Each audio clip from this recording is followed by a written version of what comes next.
and welcome to today's sofa sessions. This lady needs no introduction. You all asked for her, we stalked her, and we have got her. It is Stacey Solomon, Yay! Queen of daytime and nighttime TV, mama to Zachary and Leighton, with another one on the way. Hopefully not today.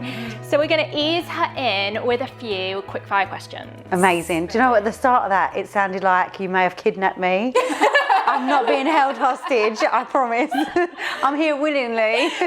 We've actually been hanging out here for 2 hours waiting for her to get home. I'm such a diva. Okay, first up, what is the last lie that you told? The last lie that I told. Or I tell quite a lot. That you were going to be here in 20 minutes. Exactly. Now, my timekeeping is questionable. I tell lies about the time because I don't want to let people down, and also I don't want them to go anywhere. So I'm like, just wait there, I'll only be 20 minutes, even if I know I'm going to be a bit longer. I lie about how much things cost. I recently went out and went on like a Primark haul, you know, and you're just like, I'm going to get the kids, me, everyone new and everything new. And then I came back, and you go in there and thinking you'll spend £1, and it doesn't always work out like that. Do you know what it is? It's the queue at the end. I know. It's me always being like, yeah, I need hand sanitizer and some lashes. And I remember Joe saying, how much have you spent? You said you were going to get a t-shirt, blah, blah. And I was like, oh, 20 quid, yeah, always. £22. And I had like 3 bags.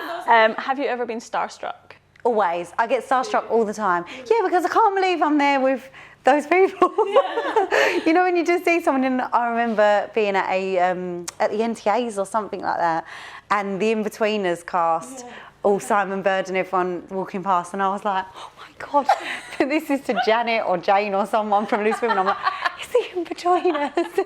And they were like, yeah, everyone from telly is here. Have you ever got out of a speeding ticket just because you're famous? No. Oh, what? No, I've done driver's awareness courses because I can't get out of speeding tickets. Do you know what? I'd feel really guilty if that happened. Like, it's bad enough. It's really funny because when you're in a really privileged position and people, you get to like a well-known, I don't even know how to say it, makes me want to cringe. But you get given stuff, and I remember when I was pregnant with Leighton, and even this time people giving me stuff and thinking, oh my goodness. I remember there was a time when I was pregnant with Zach, my first. Yeah. I couldn't even afford a pram. Yeah. Like, I had to get milk tokens to get milk, and it's such a weird universe. Yeah. That makes you feel guilty enough. And can you do your best Joe Swash impression? Yeah. Oh. He always talks like, oh my God, hello! As if whenever he comes through the door, he's like, hello guys! We all get really excited when Joe comes home. So you're nearly at the end of your pregnancy, 3rd pregnancy. Yes. You look amazing. How are you feeling? Yeah, I feel all right. I think 3rd time round you forget you're pregnant a lot. You're just sort of getting on with life, and then you go. We say yeah, like we know we've only got second time round we forgot. It's like the same, isn't it? It's like the end of the day. You're just like, oh. And then you try and sort of bend over, and you're like, oh yeah. I haven't seen my vagina in weeks. What happened? What is this? Yeah, I sort of forget most Fingers of the crossed. time. Yeah. And but I'm just really grateful that we've got the opportunity to be parents again, and the kids are going to have a brother or sister, and we just can't wait.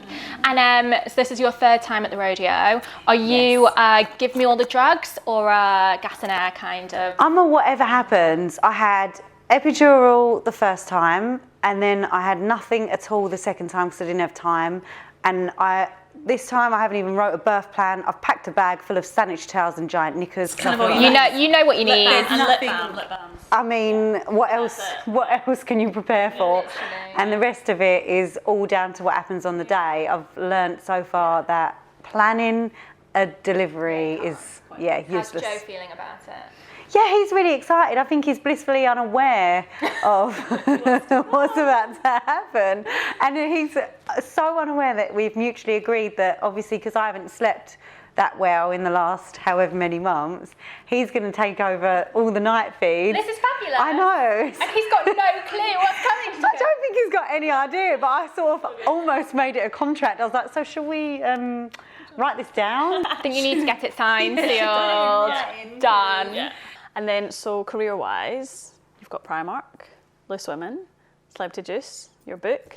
Like, A lot? what else did you fit in? I don't know. Are you freaking out about just suddenly stopping? Are you okay about it? Are you ready for it? Yeah, I guess I am not freaking out, but I definitely it's been 7 years since I last had a child, which means it's probably been 7 years since I last had more than a week off. Wow.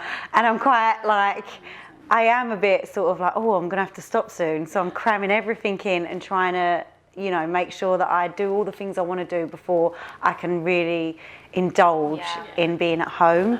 But no, not freaking out, but apprehensive of what's to come for sure.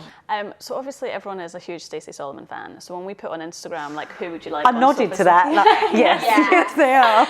So we put on Instagram saying who would you all like to see on Sofa Sessions, and I mean like thousands of people saying Stacey Solomon. Do you ever come across any negativity now? Yeah, yeah. I think probably it's the same person, just makes up a new handle every time I block them. Does it bother you? There are days when it gets to me more than others. Most of the time I'm really good at sort of batting it away because these people are really virtual reality. You know, it's not real life. They're not present in my life. They're not there. They can't affect me. Well, I'm in control of whether I allow somebody or something in the abyss to make me feel a certain way, but there are definitely days when I'm not very good at being that rational, you know. It's fine though, everyone's allowed off days, and you obviously some things are going to get to some people. But I think it's so brilliant how honest you are, like the hairy tummy thing. Do you know what? I didn't think that was even honest. I thought it was just like more of, I don't want to go to the doctors. So can you just let me know if this is all right? Because you don't see it very often, you just see sort of really smooth. Yeah, or like you only see perfect pregnancy figures and... Yeah, which is fine. I mean, there are people that look like that. There are people who have really smooth skin and no hair, but I just never see it. So I kind of just wanted to know what on earth it was and whether I was turning into a werewolf of some kind. Do you now feel satisfied that you're normal? Yes, there was loads of people that had the same as me, so I felt really good about it. Yeah, we're both hairy too. This is the thing, people think that they say, oh, when you posted that, it made me feel normal. When I posted it and people comment and react, it makes me feel normal. You do it because we all have our own insecurities, and there's questions that we all want to ask and want to know. And then when you get this influx of support and kindness and people coming together, there's nothing that makes me feel better than that. You know, when people are commenting underneath pictures where I'm just being myself and saying, I love this, it gives you faith in humanity. It actually makes you feel like, actually, I am worthy, I am enough. And we find your stories with your boys so heartwarming. They're so cute on Instagram, but have they got to a point yet where they're like, Mum, you are so embarrassing? Most of the time, they want me to film them. And also, I always ask. So weird, I know it sounds weird, but I'll always say to Leighton or Zach, can I post this?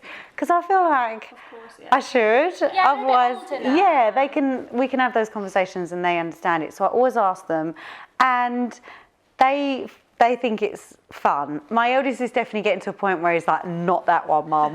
That is too embarrassing and I don't like it. And, you know, certain things, if I was going to say, can I say this? He would say no. On his birthday, I was like, can I post a picture of you on your birthday? And he was like, yeah. And then he read it. It was like, oh, it's so embarrassing. I was like, can I please? It's only because I love you. And, you know, but he's getting to that teenagey, hormone-y age now. And as a fellow mum of two boys, do you also get the questions, oh, so are you excited? Are you going to try for a girl? Are you excited for a girl? I mean, how do you try for a girl? I mean, it's such a weird thing, isn't it? I don't think people mean it in a rude way. I think that most of the time it's because, one, it's a question they believe that you want to be asked, you know, because they look at you as a female probably and think, do you want another female child? Like you in your life. And most people want to start a conversation, and that's just one of those questions that they think is going to start. Like when you just get married and they're like, so are you going to have a baby now? Yes. I don't think people mean it, but it's just maybe not knowing you well enough to have a more in-depth conversation. And it is a strange thing. You're going to try. I always just say no. I don't mind what it is as long as it's healthy. And then, so obviously your kids are now part of a blended family, and we've got a lot of our followers who are like single parents or blended families. How do you juggle the logistics of it all? It's really difficult. You know, obviously, we just have to make sure that our children know that all of their parents and the adults in their life love them and want to be a part of their life. And we have to make time for everybody and make sure that the communication is healthy and good and always positive. Yeah. And that's all you can do. I mean, your diary management must just be phenomenal. Do you know what? To be, in all fairness, you know, the boys have two great dads who see them regularly, so that's always a constant, which is fantastic. Joe is an incredible role model in their life, so then they have these extra people in their life to look up to, and they're really privileged. I always felt that when my parents got divorced and my dad met somebody else, it wasn't a loss to my family. We gained so much more, and broadened our own family out, which was just a massive plus for us. So I want my boys to feel the same. I don't want them to feel like they've lost their family unit, just expanded it. And then, so our older kids start school in September. You obviously homeschool yours. What was the thinking behind all that? How did that start? I don't blooming know. All I know is I'm jealous that you're at school. No. There was a lot. I spent a long time, maybe 2 years, deliberate, you know, arguing with myself almost about what I was going to do. I love school. I had a fantastic time at school eventually. It took a while for me to settle in and find the right place, but when I did, I loved being there and I loved learning in school. I don't have anything against the boys being at school, but there was definitely a point in our lives when I didn't think it was their best option. And sometimes, even though it's a really scary prospect and it is really difficult, I mean, I think a lot of people assume that maybe homeschooling is the easy way out, but actually it's 24/7 here. We have to make sure that they're learning the curriculum in case they want to go back to school, and we have to find the resources for that and the time, and you know, it's really difficult. But I do think that it has, for them in particular as children, has really made a difference on how they approach and digest education. So almost getting excited to learn rather than being disheartened by having to go to school. Exactly. I do think my eldest is at the point now where he's like, oh, I think I want to go to high school. I think because he watches loads of programs where everyone goes to high school and it's all really cool and fun. But I think he's definitely grown out of home ed or growing out of home ed, but my youngest absolutely is still really engaged and loving it. And I think you've just got to do what you can and what feels right. I also recognise that we're really privileged and we can take that option. You know, I can hire help in to teach them. I can take some time off to make sure that I get to be there with them, and there's a lot more to it than just, oh, shall I homeschool them? Should they go to school? And if they come to you and say, hey, I want to go on X Factor, that's how I'm going to start my career. Then, I mean, I'll be there on the train up there with them. Can they sing? They like to sing, yeah. I think that my children are amazing at everything. But you'd be happy for them to go down that path? I want them to be happy. I'm so desperate for my children to be successfully happy. Success, in my opinion, subjectively, is being at the optimum happiness, and that's what I want for my kids. So wherever that takes them and whatever they want to do in life that gives them that, I'm there. You are the best mum. They are so lucky. No. You are honestly such an inspirational mum. I'm inspired all the time by other people. It's not me. I was raised by an amazing mum. You know, I meet people. I'm in such a lovely position where I get to meet incredible people all the time.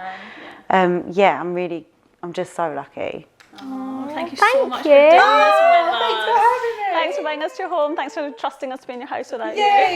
Joe, we didn't touch anything. We didn't move anything. Oh, that was so, is that it? Oh.